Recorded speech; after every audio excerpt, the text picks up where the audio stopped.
it's time to leave? Tell me when it's time to leave. Will you hold on to these memories that lead you back to my door? Will you still believe? Tell me where you still believe in the magic of these moments. Will you shout it from the distant shore that it's alright to want somebody? It's alright to need somebody. It's alright to want somebody. It's alright to need somebody like you.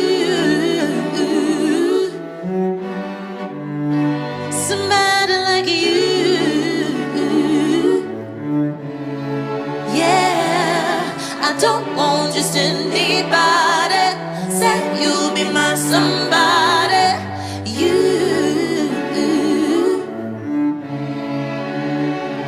Hi guys, happy Friday. I have an announcement. I have an announcement. An announcement.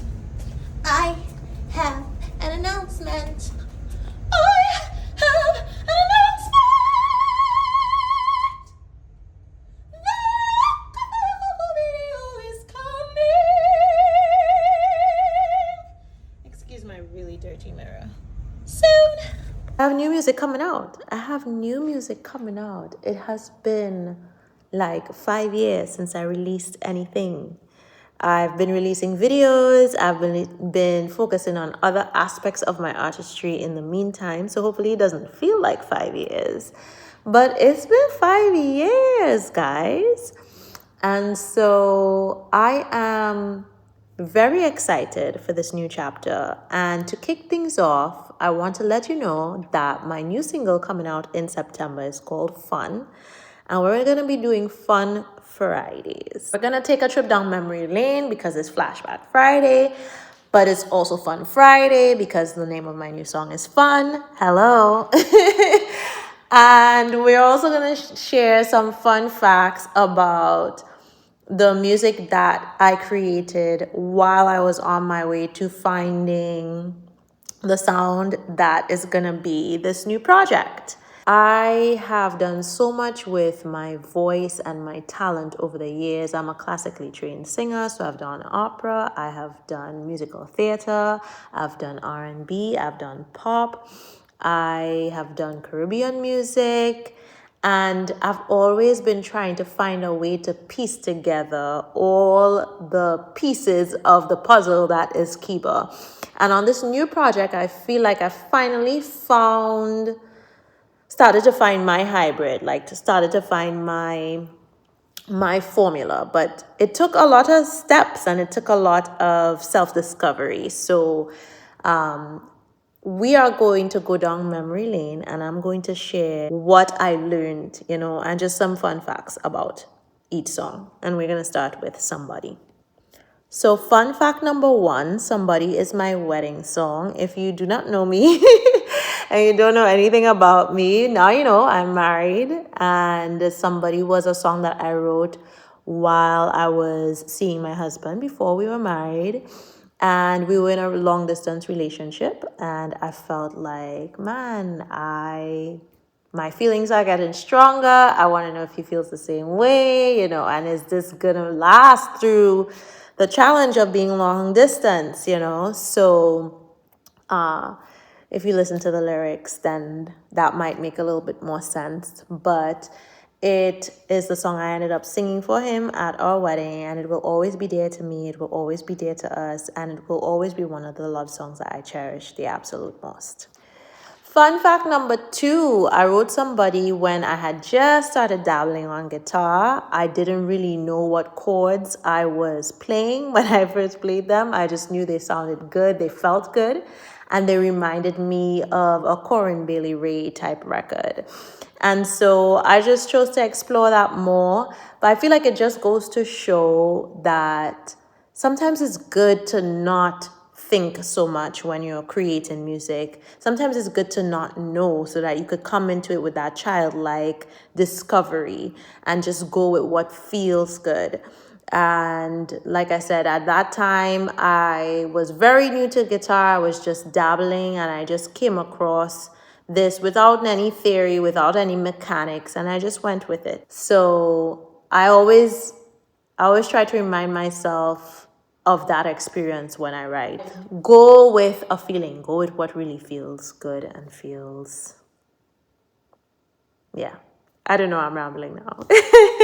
Fun fact number 3, there is a different version of Somebody that I recorded before the version that is currently out. And I recorded this version at a vintage studio in Miami with a guy who had all analog gear.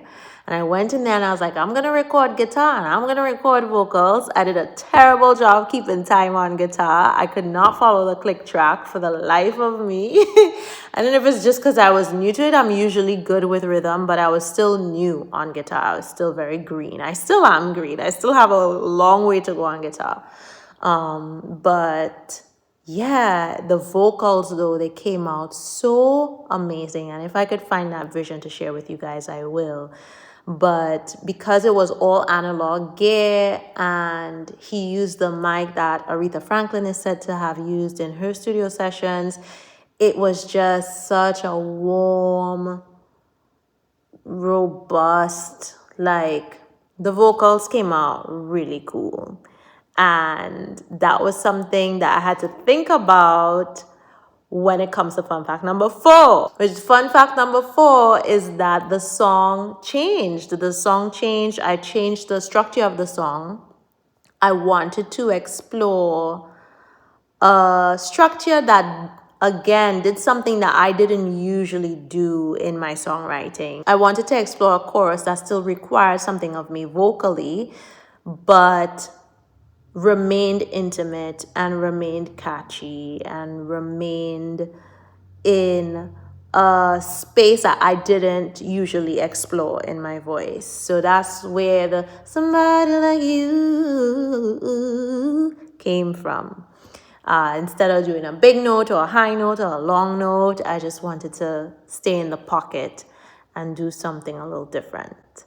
So once I did that, I had to re-record the vocals, and I ended up re-recording the vocals at home on my little Shure SM7B microphone.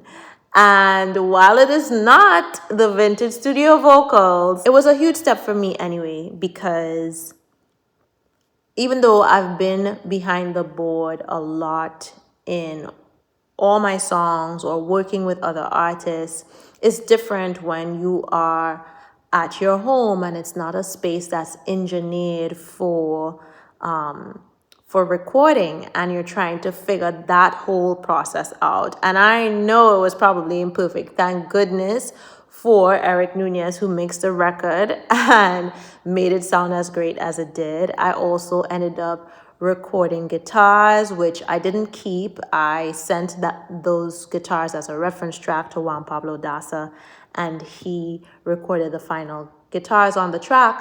But this was me really like taking stock of the production process of this song and trusting myself a little bit more with that process by myself.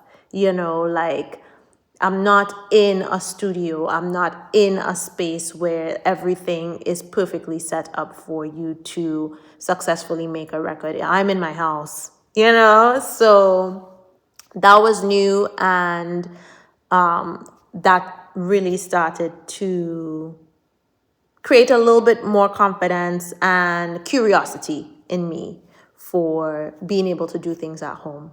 Fun fact number 5, I think that's what I'm on, right?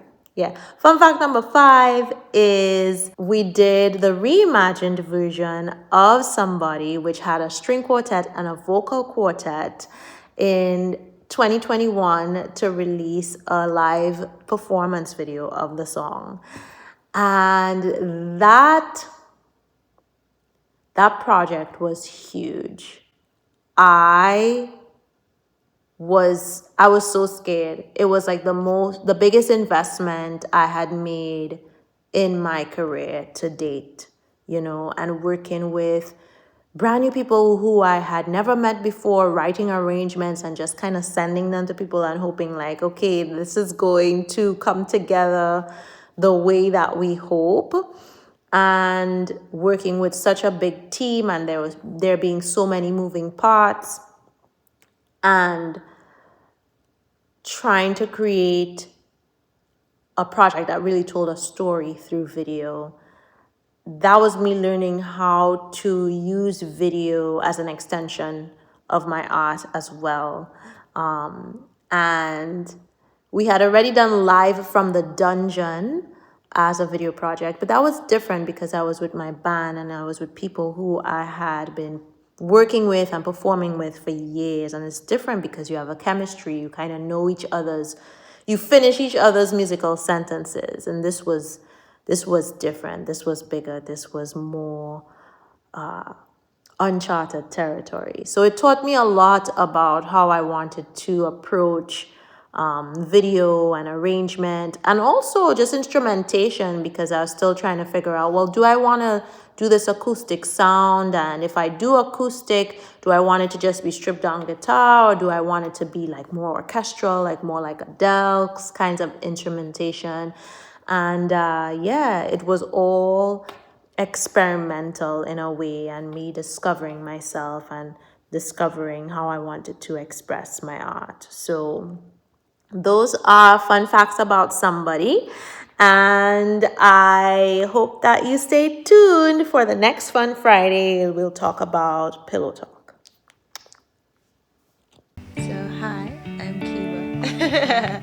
And I have a lot of butterflies right now. It feels like my second wedding day. But it definitely feels like a fairy tale too. I have the best team. Everybody's been amazing. This whole production has been crazy, just bigger than we've ever done it. And I'm looking forward to making music and making magic. Show you